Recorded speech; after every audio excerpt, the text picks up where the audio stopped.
Ya, review aplikasi pinjaman online kredit pintar terkhusus di sini adalah mengenai pengalaman pinjam uang di aplikasi ini, dan ini bukan hanya pengalaman saya tapi banyak dari teman-teman ketika mengalami gagal bayar di aplikasi kredit pintar ini mengenai penagihan DC-nya. Jadi aplikasi ini untuk legalitas ataupun resmi ya. Aplikasi ini memang resmi OJK, teman-teman.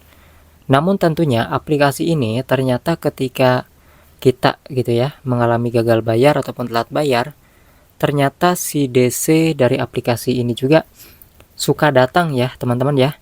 Tapi ingat ya, ini DC-nya itu random ya teman-teman, belum begitu merata karena sebagian ada yang didatangi, ada yang enggak.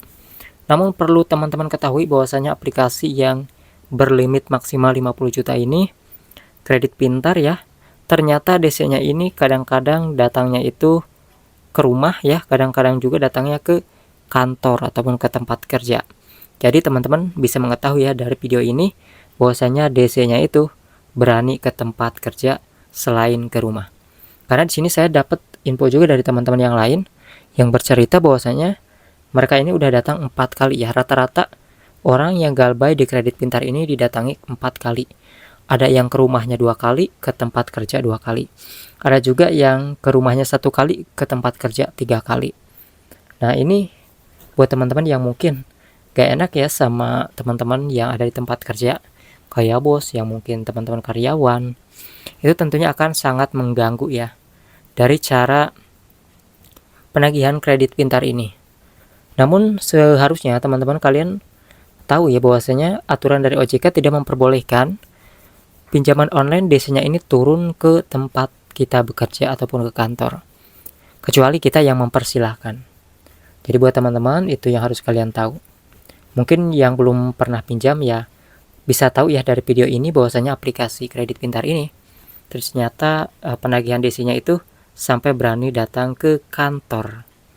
Ya untuk segi dari yang namanya tenornya sih di sini memang lumayan panjang ya, ada yang nyampe 12 bulan.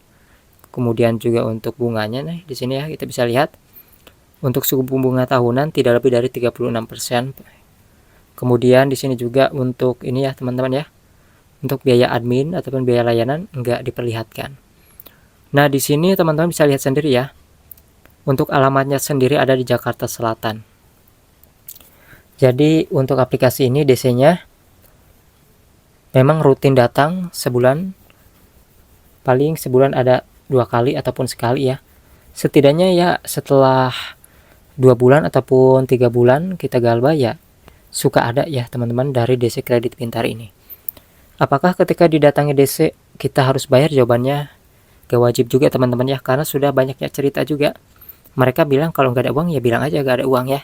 Mau mereka datang lagi pun jawab aja seperti itu. Kita gak perlu gali lubang tutup lubang buat bayar ke si DC-nya saat itu. Apalagi sampai bayar di luar aplikasi, itu jangan sampai ya teman-teman ya. Oke, mungkin itu saja yang saya sampaikan ke teman-teman. Setidaknya informasi ini bisa nambah info ke teman-teman bahwasanya seperti itu penagihan dari aplikasi kredit pintar yang satu ini. Yang mau nanya ataupun yang mau share pengalaman juga seperti apa teman-teman pinjam uang di aplikasi ini, mungkin pernah didatangi DC-nya di daerah mana, tulis saja di kolom komentar.